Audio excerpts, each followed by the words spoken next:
Donc maintenant, correction exercice 71. Donc sur l'exercice 71, vous aviez deux données. Donc exercice 71, c'était au niveau de Enzo. Finalement, Enzo, il travaillait sur deux journées. Donc vous aviez le mardi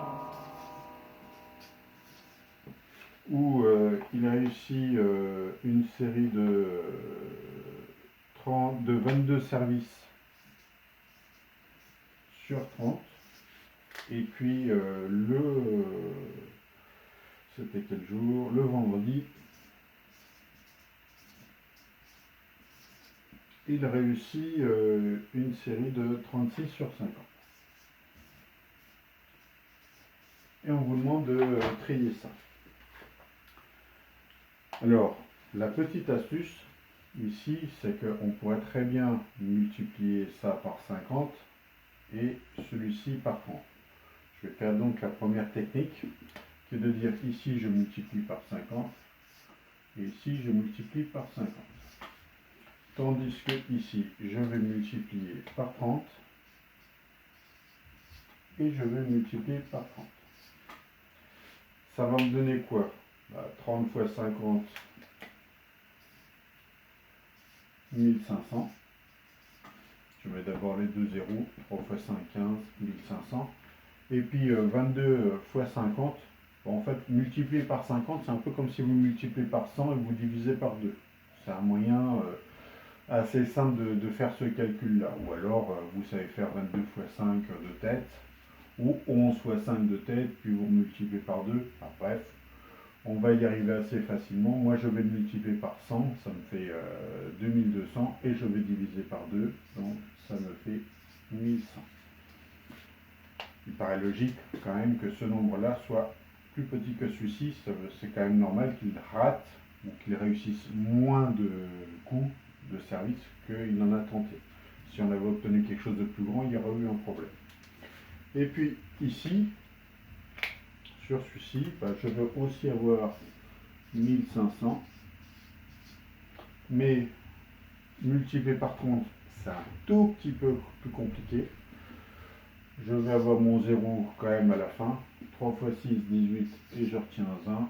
3 fois 9, ça me fait 1080. Donc on avait quelque chose de très très proche.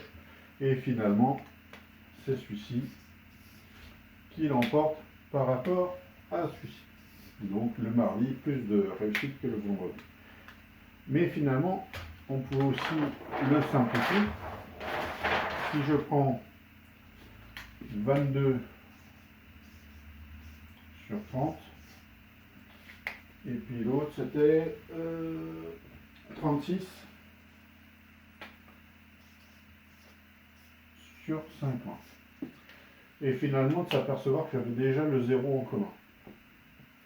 Et que je peux juste me contenter de multiplier celui-ci par 5, au lieu de faire par 50, puisqu'il y avait déjà le 0. Et que ici, je peux juste multiplier par 3. Ensuite, je multiplie en haut et en bas par 5, ce qui va me faire 150 au niveau du dénominateur. 22 par 5, ça nous fait 110. Et ici, je vais aussi multiplier par 3. Et donc, je vais obtenir, toujours au dénominateur, 150. Et je vais faire 3 fois 36, ça fait 108. Le résultat de toute façon est le même. Celui-ci est premier et celui-ci est deuxième. Alors, soit vous le voyez, l'histoire du 5 et du 3, multiplié par 5 et multiplié par 3, c'est la même chose. Ou alors vous pouvez, je crois que c'était dans l'exercice 69. C'était un peu le même principe, c'est-à-dire que vous prenez la table de 30 et vous prenez la table de 50. Vous faites un tableau comme ceci. 1, 2, 3, 4 et 5. Et donc du coup, je vais avoir 1 fois 30, 30, 2 fois 30, 60, 3 fois 30, 90. Pour bien montrer que ce sont des multiplications, je peux mettre le signe fois ici. 4 fois 30, 120. Et 5 fois 30, 150. De la même façon, je peux avoir 1 fois 50, 50. 2 fois 50, 100. 3 fois 50, 150. 4 fois 50, 200. Et 5 fois 50, 250. Et là, ce que l'on va remarquer, c'est que celui-ci et celui-ci, c'est le même résultat, c'est-à-dire que 30 fois 5, c'est pour ça que j'ai fait 30 fois 5, c'est égal à 3 fois 50. C'est pour ça que j'ai fait 50 fois 3 ici. Ce qui me permet de savoir où est-ce que je vais avoir un dénominateur commun. Mais on aurait pu vraiment utiliser la technique qu'il y avait. Je voudrais juste revenir aussi sur une vidéo que Jaïs a vue, ou qu'il a postée. Et je peux avoir par exemple deux fractions, donc par exemple 3 cinquièmes, et puis 2 tiers.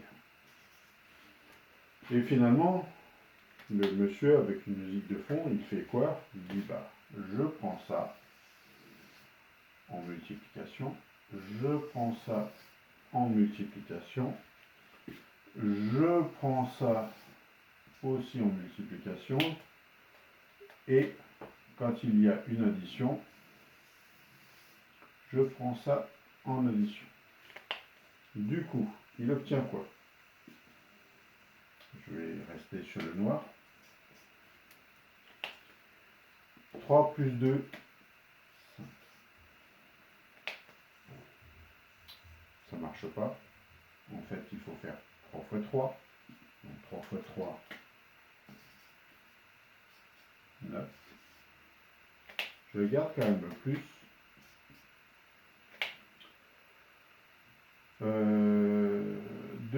5 fois 2, ça fait 10. Et je mets en bas 5 fois 3, ce qui va nous donner à la fin 9 plus 10, 19, 15. Ça marche. Il n'y a pas de doute, hein. On a réussi à faire notre addition. Ce que je disais à Jaïs, c'est que c'était dans certains cas un petit peu long. Si par exemple je faisais 1 tiers plus 2 quarts, c'est faisable. Hein, je vais avoir 1 fois 4, donc je vais pouvoir faire ce principe-là. Donc ça va être 1 fois. Ici aussi, 1 fois. Ici aussi, 1 fois. Donc je vais avoir 4 fois 1, 4. 2 fois 3, 6. Sur 3 fois 4, 12. Ce qui va me faire 10 douzièmes. Les deux sont la table de 2. Je peux m'apercevoir qu'il faut que je divise par 2. Ce qui va me faire 5 6. Mais si je le fais, si j'applique cette méthode-là sur quelque chose comme par exemple 4 cinquièmes plus 2 cinquièmes, vous avez vu qu'on est dans le cas numéro 1. Cas numéro 1, c'est le même dénominateur. Donc, on conserve le même dénominateur, ce qui va nous faire 5. 4 plus 2, ça nous fait 6 cinquièmes. Donc, 6 cinquièmes, on a notre résultat. Si j'utilise la technique de Jace, enfin, c'est pas sa technique, c'est celle qu'il a vue sur une vidéo. Je rappelle que ici, vous faites ça par le fois, ça par le fois, ça par le fois. 4 fois 5, 20, plus 5 fois 2, 10, sur 5 fois 5, 25. Ce qui va nous faire 30 25e. Il faut s'apercevoir que les deux sont divisibles par 5. Ce qui va nous faire 6 cinquièmes. Et on revient au même résultat qu'il y a. Donc cette technique-là marche à tous les coups, c'est sûr, mais par contre, il y a de fortes chances que vous soyez obligé de faire une simplification. Voilà.